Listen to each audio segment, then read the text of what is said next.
Next है electric field lines. Electric field lines, देखो electric field lines या lines of force भी बोल देते हैं।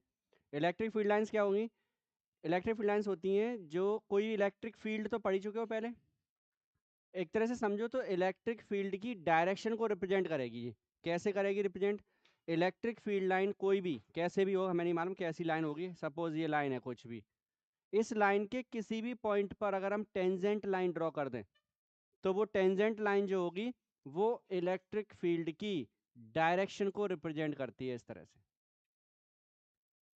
टेंजेंट लाइन किसी भी पॉइंट पर अगर हम ड्रॉ करते हैं तो वो क्या रिप्रेजेंट करती है? इलेक्ट्रिक फील्ड की डायरेक्शन को। तो वो फील्ड लाइन बन गई। फिर फील्ड लाइन है क्या? ऐसे समझो, पॉजिटिव टेस्ट चार्ज अगर हम ले लें और इलेक्ट्रिक फील्ड में छोड़ दें इसे, तो जिस पाथ को फॉलो करेगा ये पॉजिटिव टेस्ट चार्ज, जिस पाथ को फॉलो करेगा उसको हम बोलेंगे electric field line. Electric field में छोड़ दो, इसे छोड़ दिया, वो अपने आप चलेगा ही चलेगा, निश्चित है। किधर चलेगा वो बताओ? इलेक्ट्रिक फील्ड है कहीं पर, उसमें पॉजिटिव टेस्ट चार्ज को छोड़ दिया, तो ये पॉजिटिव टेस्ट चार्ज किधर जाएगा? ये नेगेटिव की तरफ दौड़ेगा। कहाँ से? पॉजिटिव। सही है। तो इसका मतलब क्या हुआ कि इलेक्ट्रिक फील्ड लाइन जो होती हैं वो प्लस से ऑरिजिनेट होती हैं, निकलती हैं, और नेगेटिव पर टर्मिनेट हो जाती हैं, खत्म हो जाती हैं। इलेक्ट्रिक फील्ड लाइन कहाँ से निकलती हैं? पॉजिटिव से, और नेगेटिव पर खत्म हो जाती हैं। तो पहला पॉइंट यही आ गया है। प्रॉपर्टीज पढ़ रहे हैं हम इनकी। प्रॉपर्टीज, प्रॉपर्टीज में फर्स्ट पॉइंट ये हो गया कि electric field lines, electric field lines originate from कौन से चार्ज से? Positive charge, and terminate terminate at negative charge. Negative charge पर टर्मिनेट हो जाएंगी। तो ऐसे बना देते हैं इसका फिगर, ये पॉजिटिव चार्ज है तो फील्ड लाइन यहाँ से ऐसे निकलेंगी, इसमें से पॉजिटिव से निकलती हुई जाएंगी ये सब, ठीक है। और नेगेटिव अगर है तो उसकी तरफ आएंगी ऐसे, तो नेगेटिव पर ये टर्मिनेट हो रही है, मतलब खत्म हो रही हैं। नेगेटिव पर क्या हो रही है? खत्म। इसका मतलब पॉजिटिव से निकली और नेगेटिव पे खत्म। तो ये जो है वो दूसरा पॉइंट लिख देते हैं कि ये ओपन लूप बनाएंगी। क्लोज नहीं हो पाया, क्यों नहीं हो पाया? पॉजिटिव से निकल के और नेगेटिव पे खत्म, बस ऐसे ही तो गई है केवल। लूप का मतलब क्या होता है कि वो यहाँ से स्टार्ट करे और ऐसे घूम फिर के और फिर वापस उसी जगह पर आ जाए, तो वो क्लोज लूप बनता। अभी क्लोज लूप नहीं बना क्योंकि निकली तो यहाँ से, और नेगेटिव पे जाके क्या हो रही है? ये खत्म हो गई बस। तो कैसा लूप है ये? ओपन लूप है ये, क्लोज लूप नहीं है। क्लोज लूप कब होता? पॉजिटिव से, ऐसे सोचो, ऐसे अगर क्लोज लूप मतलब हो गया जैसे पॉजिटिव और ये, हाँ वो होती है, सही है। पॉजिटिव से निकलती यहाँ जाती और निगेटिव से निकल के पॉजिटिव पे आती। अगर ऐसा कुछ होता तो ये क्लोज लूप बन जाता, ठीक है। ये हम जब फोर्थ यूनिट पढ़ेंगे जाके, तब हम मैग्नेट पढ़ेंगे जिसमें नॉर्थ पोल और साउथ पोल होगा। वहां पर ये बात आती है कि field line, magnetic field line बोलेंगे वहां पर, नॉर्थ से साउथ बाहर चलती है और अंदर चलती है वो साउथ से नॉर्थ। तो अब ये बन गया वो क्लोज्ड। तो magnetic field line close loop बनाएंगी, लेकिन electric field line open loop बनाती हैं। तो ये तो तभी पढ़ेंगे, अभी छोड़ देते हैं इसे, ठीक है। तो कैसा लूप है इसका? ओपन।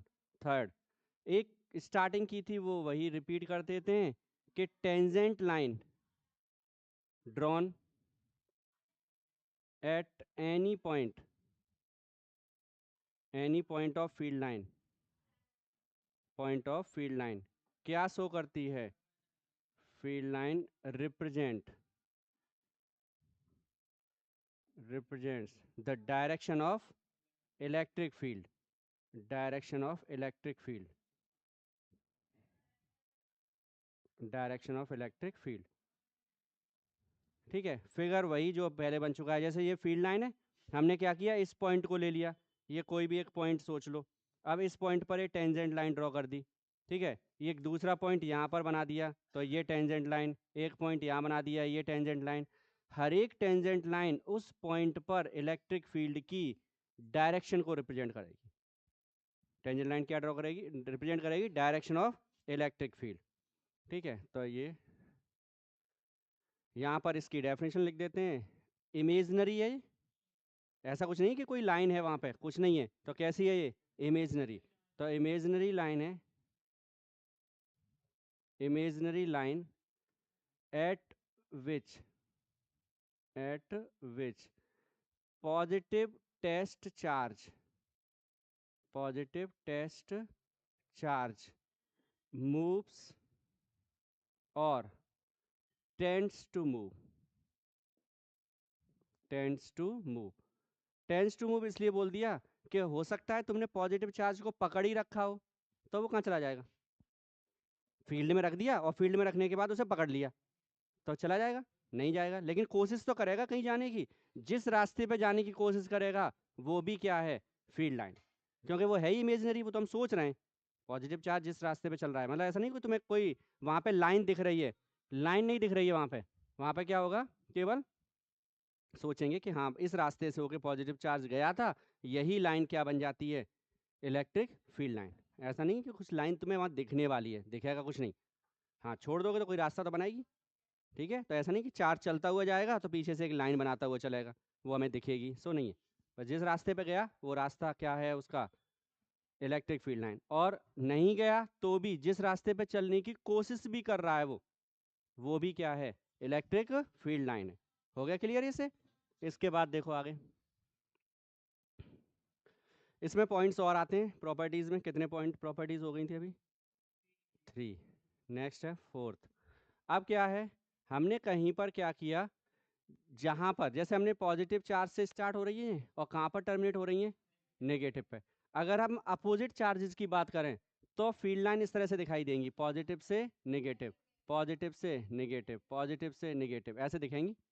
ठीक है, इसी तरह से दिखती जाएंगी तुम्हें सारी की सारी लाइंस ऐसे। पॉजिटिव में और एंटर करा दो यहाँ पर, ये पॉजिटिव से बाहर निकलती जाएंगी इस तरह से, और नेगेटिव में ये एंटर करती हुई दिखेंगी, ऐसे दिखाई देगी।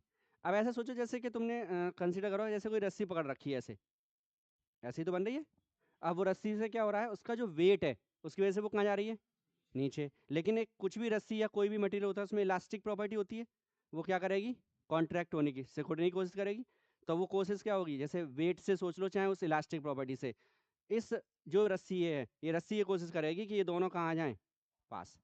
जैसे वेट भी अगर हम सोच लें कि वेट जा रहा है नीचे तो रस्सी नीचे की तरफ खिंचेगी तो ये दोनों पॉइंट्स कहाँ आएंगे, पास।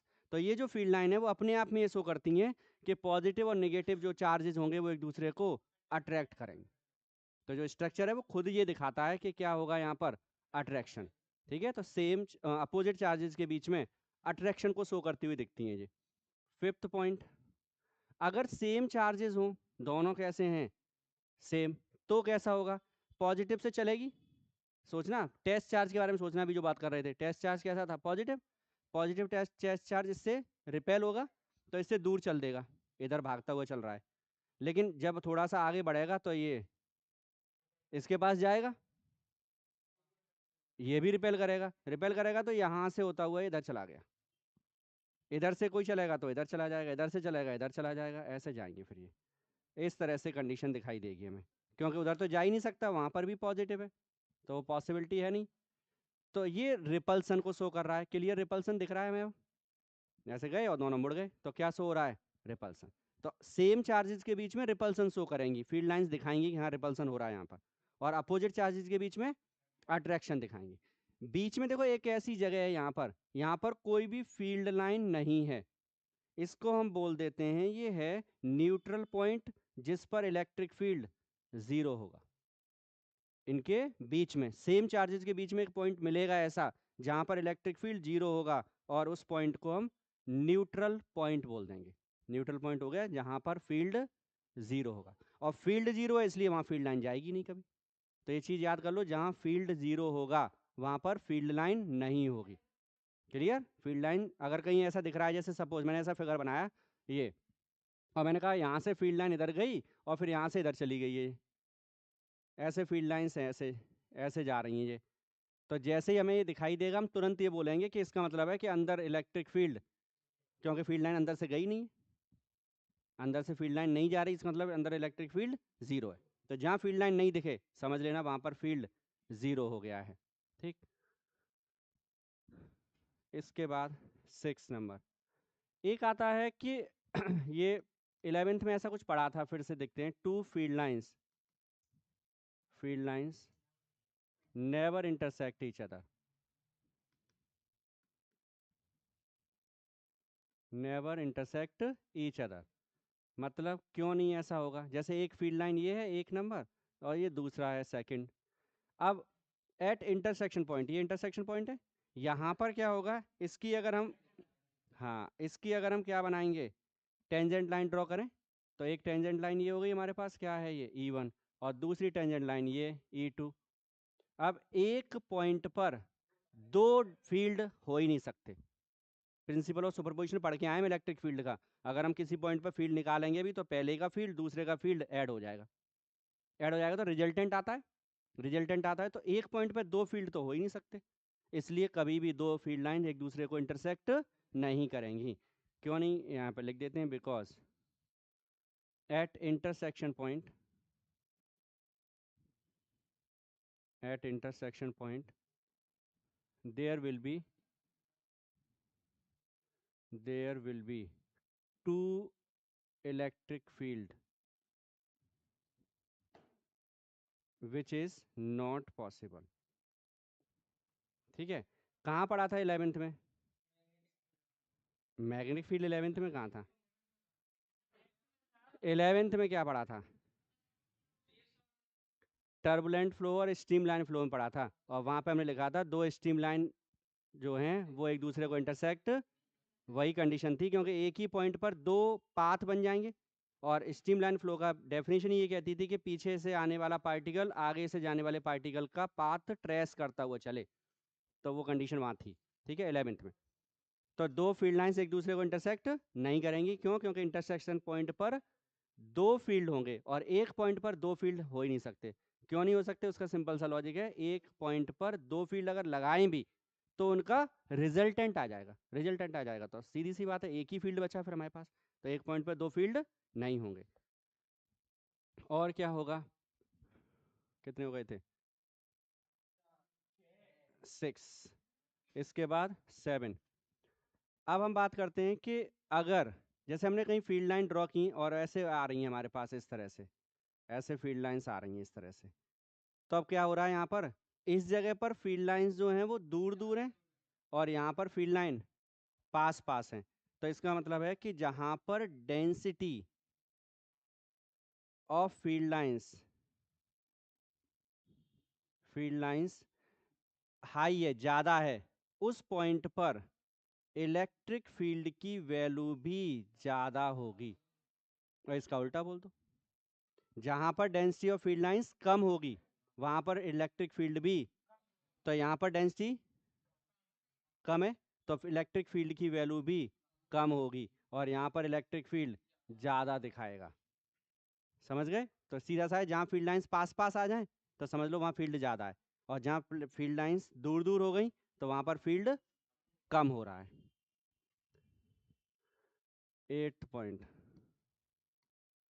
इसके बाद आता है, ऐसे जो भी एक चार्ज्ड कंडक्टर अगर है हमारे पास, चार्ज्ड कंडक्टर, तो उस चार्ज कंडक्टर के लिए अगर हम इलेक्ट्रिक फील्ड लाइंस ड्रॉ करेंगे तो इलेक्ट्रिक फील्ड लाइंस जो हैं वो परपेंडिकुलर होंगी सरफेस के, जो उस कंडक्टर की सरफेस होगी उसके कैसी होंगी, परपेंडिकुलर होंगी। ठीक है, तो उसे शो कर दो। जैसे ये हमारे पास कंडक्टर है, चार्ज्ड है, इसे हमने चार्ज दे रखा है, सपोज पॉजिटिव चार्ज है। तो अब जो फील्ड लाइंस निकलेंगी इसमें से, वो ऐसे सोचो, ये सेंटर हो गया, सेंटर से ये रेडियस बन गई, रेडियस की लाइन को आगे बढ़ाएं तो ये परपेंडिकुलर निकलेगी। रेडियस जो होती है वो सरफेस के परपेंडिकुलर होती है, पढ़ा है ऐसा। तो यहाँ से कोई भी इस तरह से पास होंगी, सब इस तरह से, इस तरह से, ये एंगल सब कितने बनेंगे, 90। सरफेस के हमेशा परपेंडिकुलर ही होगी फील्ड लाइन। अगर कहीं पर ऐसा कोई सरफेस हो, जैसे सपोज ये सरफेस है, ये ऐसा, ये पॉजिटिव चार्ज है इसके पास में, तो अब जो फील्ड लाइन है वो यहाँ से ऐसे जाएगी, यहाँ से होते हुए ऐसे चली जाएगी। कैसे होगा? सरफेस के परपेंडिकुलर हमेशा दिखाएंगे। इस तरह से मल्टीपल चॉइस क्वेश्चन में एक गड़बड़ आती है। कैसे?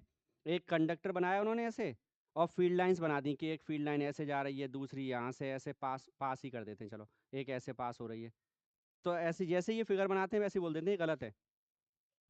क्यों? यहाँ पर चलो बीच में कहीं सेंटर होगा, वो वाली लाइन तो समझ में आती है कि ये 90 पर होगी, लेकिन बाकी ये लाइंस जो हैं वो 90 पर नहीं हैं, तो ये फिगर कैसा हो गया? क्योंकि फील्ड लाइन हमेशा कंडक्टर सरफेस जो होगी चार्ज कंडक्टर से परपेंडिकुलर जाएगी। पॉजिटिव होगा तो बाहर निकलेगी, नेगेटिव होगा अंदर आएगी, लेकिन होगी वो परपेंडिकुलर ही। जैसे स्फीयर टाइप हो गया तो सेंटर की तरफ आती जाती दिखेगी तुम्हें, प्लेट जैसी कुछ होगी तो इसके परपेंडिकुलर होगी सरफेस के, लेकिन हमेशा होगी कैसे? Perpendicular to the surface. Clear होगी फील्ड लाइंस? तो मेन डेफिनेशन तो एक तरह से वही याद कर लो कि एक इमेजिनरी लाइन है, कौन सी? जहां पर पॉजिटिव टेस्ट चार्ज मूव करता है या फिर वो मूव करने की कोशिश करता है, तो वो टेंड्स टू मूव बोल देते हैं उसे। सही है। दूसरी एक मेन प्रॉपर्टी इसकी है कि अगर किसी भी फील्ड लाइन की किसी भी पॉइंट पर टेंजेंट लाइन ड्रॉ करेंगे तो वो टेंजेंट लाइन क्या शो करेगी? इलेक्ट्रिक फील्ड की डायरेक्शन। जैसे ही इस लाइन को याद करते हैं एक क्लियर हो जाता है, कौन सा? कि दो फील्ड लाइंस एक दूसरे को इंटरसेक्ट, क्योंकि इंटरसेक्शन पॉइंट पे दो फील्ड होंगे जो पॉसिबल नहीं है। पॉजिटिव नेगेटिव चार्ज होगा तो वो अट्रैक्शन शो करता है, पहले से ही पता है, तो अट्रैक्शन के लिए वो फील्ड लाइंस इस तरह से बनाते हैं हम, इस तरह से स्ट्रेच स्ट्रिंग की तरह दिखती हैं, तो वो हमेशा कोशिश करेंगी कहाँ आने की? पास। और जब सेम चार्जेस होंगे तो रिपल्सन, तो रिपेल करने की बात आ जाएगी उसमें। हो गया क्लियर? इसके बाद क्या होगा? जहाँ पर डेंसिटी ज़्यादा है वहाँ पर फील्ड ज़्यादा होगा, जहाँ डेंसिटी कम वहाँ पर फील्ड कम। बस इतने जरा से पॉइंट हैं इसमें। क्लियर? इसके बाद नेक्स्ट पॉइंट आता है और मेन पॉइंट है वो हमारा, जो अब हमें पढ़ना है, और वो है इलेक्ट्रिक पोटेंशियल। एक बीच में फ्लक्स वाला टॉपिक है, वो पोटेंशियल के बाद पढ़ेंगे, जिससे इससे रिलेटेड मैटर एक साथ कंबाइंड होता है। ठीक है? पढ़ा है तुमने 10th में पोटेंशियल? पढ़ा है? बोलो। केवल पोटेंशियल की डेफिनेशन 10th की, 10th में पोटेंशियल पढ़ा है, इलेक्ट्रिक पोटेंशियल। सही है, बोलो। सही है, ऐसा ही पढ़ा था हमने। सीधा मैं फॉर्मूला लिख देता हूँ, याद आ जाएगा। हाँ, ये था। क्या था ये? कि अगर हम कोई भी टेस्ट चार्ज है, सपोज ये प्लस क्यू नॉट, और कहाँ पर रखा हुआ है ये? इन्फिनिटी पर। इसको हम किसी इलेक्ट्रिक फील्ड में यहाँ से लेके आएंगे, तो जब हम इसे लेके आएंगे तो हमें वर्क करना पड़ेगा। वो वर्क और उस टेस्ट चार्ज का रेशियो किसके इक्वल होता है? पोटेंशियल। सही है। यहाँ पर लेके रख दिया तुमने तो वर्क तुम्हें कुछ करना पड़ा, इसके अंदर जाओगे तो वर्क ज़्यादा करना पड़ेगा, और अंदर जाएंगे तो, मतलब हर पॉइंट का पोटेंशियल अलग अलग होना है इसमें। सही है, क्योंकि हम वर्क जब करेंगे, डायपोल में पढ़ा था हमने, इसके बाहर जब तक लाएंगे तब तक कोई वर्क नहीं होगा, जब फील्ड के अंदर एंटर करेंगे तब वर्क होगा, फिर फील्ड के हिसाब से चेंज होता जाएगा। तो ये क्या? V is equal to W upon Q. ऐसा यूनिट पढ़ी है 10th में? बोलो। पोटेंशियल की यूनिट क्या है? वोल्ट। वैसे इससे बोलेंगे तो बोल सकते हैं जूल पर कूलाम, लेकिन यही रखेंगे, वोल्ट ही रहेगा ये। तो इलेक्ट्रिक पोटेंशियल हो गया वर्क डन, ऐसे सोच सकते हैं, लिख देते हैं, work done in bringing, work done in bringing. अब यहाँ पर एक वर्ड यूज कर लेते हैं हम, unit test charge from infinity to electric field. अब इसमें हमें रेशियो नहीं बोलना पड़ेगा, है ना? सही है, रेशियो का काम बच गया, क्योंकि हमने यहाँ पर यूनिट बोल दिया है, क्यू की वैल्यू 1, और क्यू अगर 1 होगा तो डब्ल्यू किसके इक्वल होगा? और वैसे बोलना पड़ता तो हमें वहां से स्टार्ट कर देते, ratio of work done and charge तब बोलना पड़ा, तो यूनिट नहीं बोलना पड़ेगा हमें वहाँ पे। ठीक है, दूसरा है हमारे पास, वो है इलेक्ट्रिक पोटेंशियल डिफरेंस। इसमें नाम से ही पता लग गया होगा क्या करना है तुम्हें अब, चेंज। सही है, मतलब ऐसा सोचो जैसे ये इलेक्ट्रिक फील्ड है, ये इलेक्ट्रिक फील्ड है, इस इलेक्ट्रिक फील्ड में कोई भी हमारे पास टेस्ट चार्ज ही ले लेते हैं हम, ये टेस्ट चार्ज रखा हुआ है प्लस क्यू नॉट, इसे एक पॉइंट से हमने यहाँ से और ले गए हम यहाँ तक, दूसरे पॉइंट तक, तो जब इसे लेके जाओगे तो वर्क करना पड़ेगा, वर्क करना पड़ेगा, तो वर्क डन ए से सपोज हम कहाँ तक लेके गए इसे, तो ये work done WA to B, ए से बी तक, अपॉन टेस्ट चार्ज, ये इन दोनों पॉइंट्स के पोटेंशियल डिफरेंस के इक्वल होगा। Potential difference between two points VB minus VA किसके इक्वल होगा, work done in bringing a test charge from a one point to another point. और अगर हम यूनिट बोल देंगे तो रेशियो खत्म। इसी डेफिनेशन में अगर जैसे हमने किया है, वर्क डन डायरेक्ट लिख सकते हैं, और किसके लिए ला करोगे वर्क, यूनिट चार्ज को ले जाओगे तुम इसे, यूनिट यही रहेगी इसकी, वोल्ट। पोटेंशियल हो चाहे पोटेंशियल डिफरेंस, दोनों स्केलर हैं, पोटेंशियल हो चाहे पोटेंशियल डिफरेंस, दोनों कैसी हैं, स्केलर क्वांटिटी। तो इसकी डेफिनेशन यही हो जाएगी, ऐसे ही बन जाएगी, क्या बनेगी, work done in bringing unit test charge from 1.2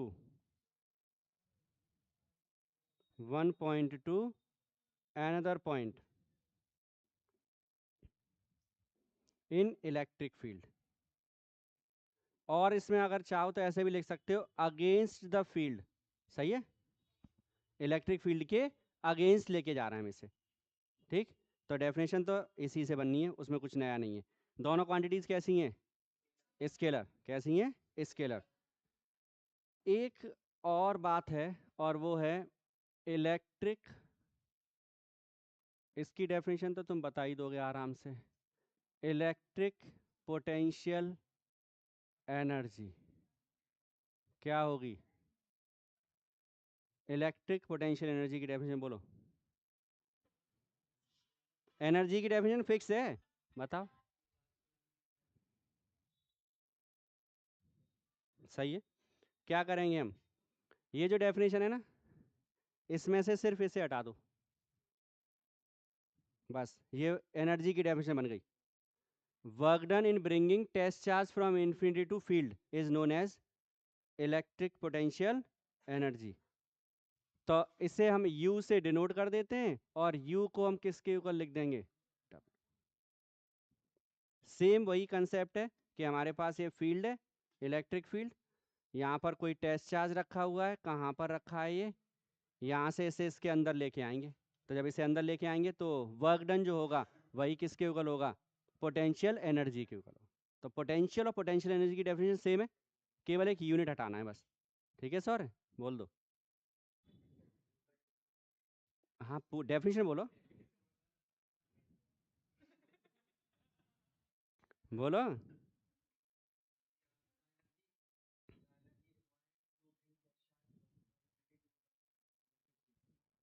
कुछ भी, सब उल्टा सीधा है, बहुत सिंपल सी डेफिनेशन है, बोलो।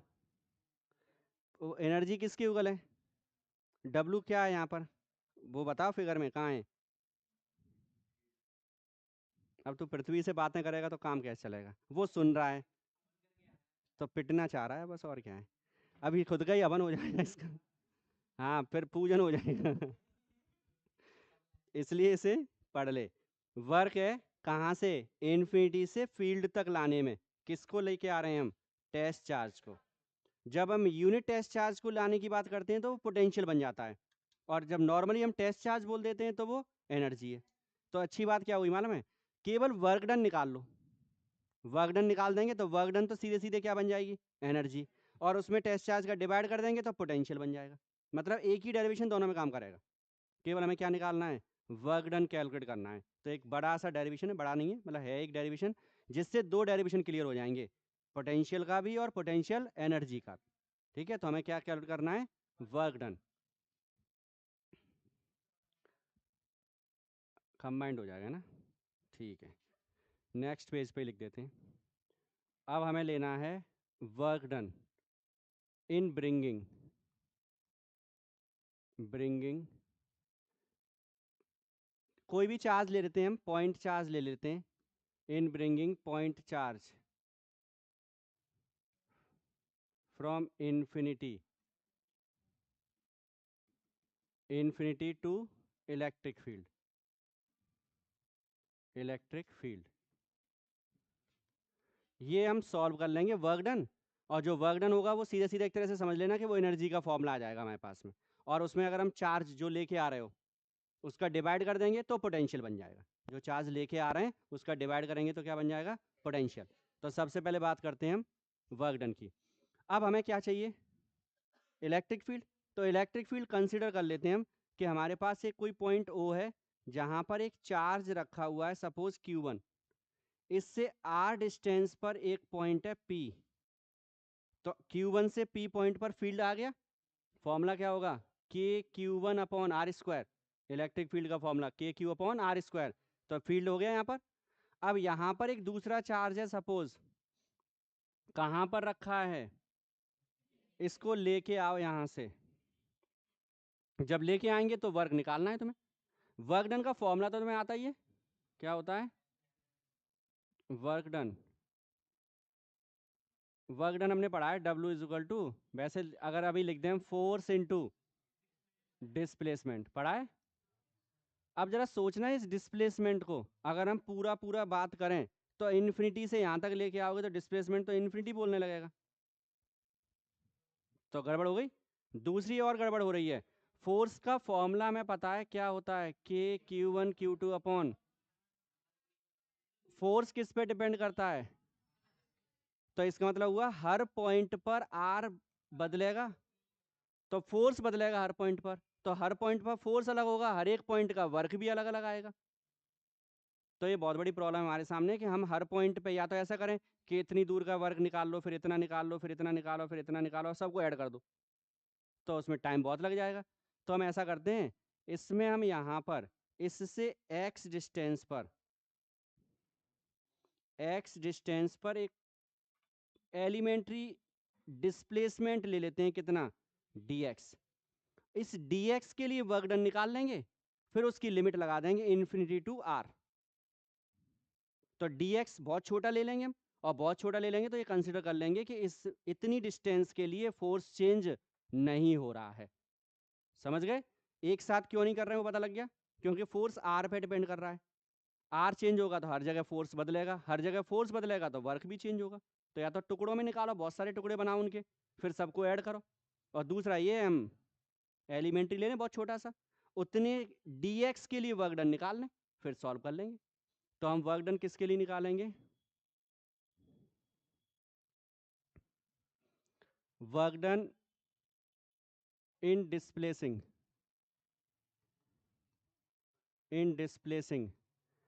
Q2 चार्ज बाई कितना डिस्प्लेस करोगे, dx।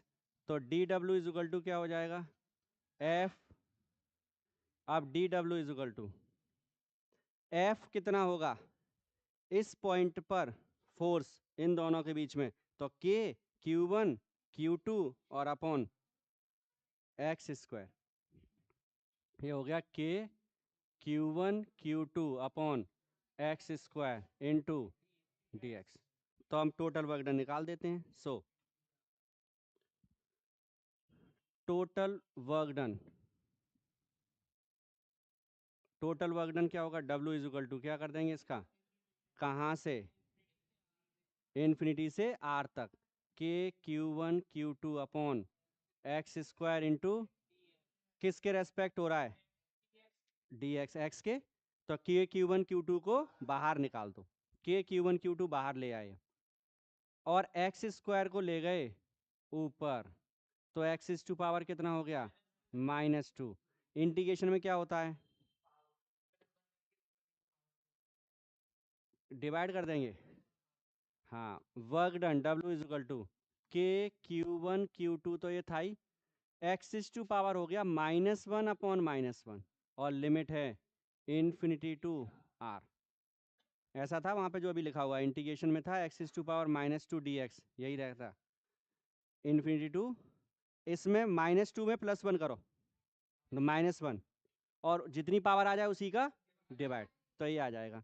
अब इसके बाद लिमिट लगाना आता ही हमें, के Q1 Q2, -1 बाहर ही निकाल देते हैं इसे, -1 बाहर आ गया और ये बन गया 1/x, इन्फिनिटी से कहाँ तक है, माइनस में के Q1 Q2, upper limit minus lower limit, और ये कितना हो जाएगा, तो ये आ जाएगा माइनस के Q1 Q2 अपॉन, ये हमारे पास क्या आ गया है, वर्क डन, W आ गया वर्क डन। ठीक है, अब फिगर में पहुंचो दोबारा से, ये क्या फिगर, इसमें देखना अब, क्योंकि अभी वो वैल्यू जो आई है उसको भी चेक करते हैं। यहाँ पर ये कैसा है और ये भी पॉजिटिव पॉजिटिव के बीच में रिपल्सन, तो रिपल्सन होगा तो फोर्स किधर लगेगा, इधर, सही है। तुम किधर लेके आ रहे हो, इधर, ये dx, तो जो डिस्प्लेसमेंट है वो ये हो गया और फोर्स ये है, तो दोनों के बीच में एंगल कितना है, तो फॉर्मूला जो था हमारा वो ये था, dw इज टू, वास्तव में तो ऐसा था F वेक्टर डॉट, याद है, तो क्या आएगा कॉस, क्या आएगा कॉस थीटा, कॉस थीटा कितना है, कॉस 180 की वैल्यू ये आ गया यहाँ पर, यहाँ पर, यहाँ पर भी, फिर आगे पहुँच जाओ, ये माइनस आ जाएगा और ये माइनस इसको प्लस कर देगा, तो यहाँ पर प्लस में आएगा। समझ में आ गया, ये माइनस हर बार भूलते थे इसलिए एक नई शर्त वो है, पढ़ रहे थे तो अब याद रहेगा, अच्छा माइनस भी तो था उसमें कुछ, तो भूलने का चांस खत्म। वैसे भूल जाते कि अच्छा cos 180 भी आएगा, अब नहीं भूलेंगे हम इसे। ग्रेविटेशन में भी ऐसा ही फॉर्मूला आया था, बस डिफरेंस कहाँ है ग्रेविटेशन, इसमें ग्रेविटेशन जो है वो अट्रैक्शन फोर्स है, तो वो डायरेक्शन दोनों की सेम थी, इसलिए ग्रेविटेशन में माइनस का साइन आया था, यहाँ पर -Gm1m2/r आया था। ग्रेविटेशन में क्या था, ये अर्थ थी तुम्हारी, इस अर्थ पर यहाँ से कोई बॉडी लेके आ रहे थे तुम, कहाँ से ले रहे थे, इन्फिनिटी से ही ला रहे थे, तो जब इन्फिनिटी से इसे लेके आओगे और अट्रैक्शन फोर्स भी कहाँ लगेगा, टुवर्ड्स द सेंटर, तो फोर्स और डिस्प्लेसमेंट दोनों की डायरेक्शन सेम, तो थीटा कितना हो गया 0, cos 0 1 हो गया, तो जो डेरिवेशन माइनस चल रहा था ये वाला वो आंसर में आता है, तो दोनों में डिफरेंस समझ में आ गया। ग्रेविटेशन में अट्रैक्शन फोर्स है इसलिए वहाँ माइनस आएगा, और यहाँ पर कोई भी चीज हो सकती है, रिपल्सन भी हो सकता है, और अब अगर अट्रैक्शन हुआ तो क्या होना चाहिए था, माइनस, हमने डेरिवेशन किसके किया है, रिपल्सन के लिए, तो किसका आया। यहीं से एक चीज याद रखो, ग्रेविटेशन नहीं, इसकी इलेक्ट्रिक पोटेंशियल और इलेक्ट्रिक पोटेंशियल एनर्जी के न्यूमेरिकल या फिर डेरिवेशन कुछ भी करोगे, चार्ज का साइन लगाना पड़ेगा इसमें। अभी तक दो चीजें पीछे पढ़ के आए हो तुम, फील्ड और फोर्स, कहीं हमने क्यू का साइन यूज नहीं किया किसी जगह पे, क्यों नहीं किया, क्योंकि क्यू का जैसे ही हम साइन लगाते हैं वो वहां पर हमें डायरेक्शन बताता है कि प्लस क्यू चार्ज है तो इस पर फोर्स इधर लग रहा है, या इसकी वजह से फील्ड इस डायरेक्शन में होगा, प्लस माइनस है तो ऐसा होगा, तो वो साइन वहां पर क्या बताता है, डायरेक्शन, तो काम चल रहा था। पोटेंशियल हो चाहे पोटेंशियल एनर्जी, दोनों कैसी क्वांटिटी हैं, स्केलर, डायरेक्शन नहीं है इनके पास में, जब डायरेक्शन नहीं है और तुम प्लस माइनस छोड़ के बैठ गए तो फिर कौन बताएगा कि प्लस है कि माइनस, समझ गए। चार टॉपिक हैं फर्स्ट यूनिट में, पांचवा कैपेसिटेंस है वो बिल्कुल अलग है, चार कौन कौन से हैं, फोर्स और फील्ड, वो दोनों वेक्टर हैं, उनके डेरिवेशन और न्यूमेरिकल कुछ भी करेंगे, क्यू का साइन यूज नहीं करेंगे कहीं। दो क्वांटिटी ये हैं जो आज पढ़ रहे हैं हम, पोटेंशियल और पोटेंशियल एनर्जी, ये दोनों स्केलर हैं, और स्केलर हैं इसलिए क्यू का साइन यूज करेंगे, चाहे वो प्लस हो या माइनस, वो हम लगाएंगे, डेरिवेशन में भी लगाएंगे और न्यूमेरिकल्स में भी लगाएंगे, कहीं छोड़ेंगे नहीं। रीजन क्लियर एकदम, क्योंकि वो दोनों कैसी हैं, वेक्टर, वेक्टर हैं तो डायरेक्शन से काम चल जाता है हमारा, इनके पास डायरेक्शन है नहीं है तो साइन लगाना पड़ेगा हमें। क्लियर, तो ये जो वर्क डन है वही क्या बन जाएगी अब, potential energy, this work done, या अलग से लिखते हैं हम दोनों को लिख देते हैं। इलेक्ट्रिक पोटेंशियल एनर्जी,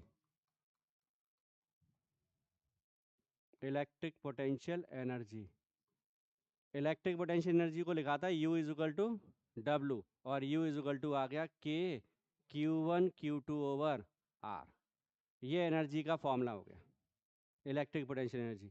दूसरा था electric potential, electric potential, electric potential का फॉर्मूला क्या था? V is equal to W upon Q naught, Q naught जिसे तुम लेके आए थे, यहाँ पर किसे लाए थे? Q2 को। तो W का formula K Q1 Q2 upon whole over Q2 से क्या बचा? अब उस Q1 का भी क्या ही करना है हमें, जब दो ही नहीं है तो अकेला ही को रहने दो भाई। Q1 और Q2 तो तब लिखते हैं जब दो चार्ज हों, तो अब तो एक ही रह गया, तो Q1 की जगह सीधे सीधे क्या लिख देंगे हम? Q। तो V इज इक्वल टू क्या बन गया? KQ over R। हो गए दोनों डेरिवेशन क्लियर? एक ही डेरिवेशन से दोनों हो गए। वर्क डन पूछा जाएगा तो हम यहाँ कर देंगे। अगर उसने पोटेंशियल एनर्जी पूछी तो इसी को करते हुए यहाँ तक लाएंगे और लिख देंगे this work is stored as potential energy, और ये आ जाएगा। अगर केवल पोटेंशियल पूछता है तो यहीं से आगे Q2 का यहाँ पर डिवाइड मारेंगे तुरंत, और W अपॉन Q2 को क्या लिख देंगे? V, तो ये आ जाएगा। मतलब वर्क डन का ही फॉर्मूला है डेरिवेशन, उसी से दोनों डेरिवेशन करनी है हमें। ऐसा नहीं एग्जाम में आया कि इलेक्ट्रिक पोटेंशियल को ड्राइव करो तुम इतना लिखे आए कि सर आपने तो इतना ही लिखाया था, हमें क्या मालूम था ये भी इससे जुड़ा हुआ है। तो ये गड़बड़ नहीं करनी है, वर्क डन निकालना है फिर इसे पुट करके यहाँ सॉल्व करना है। सही है?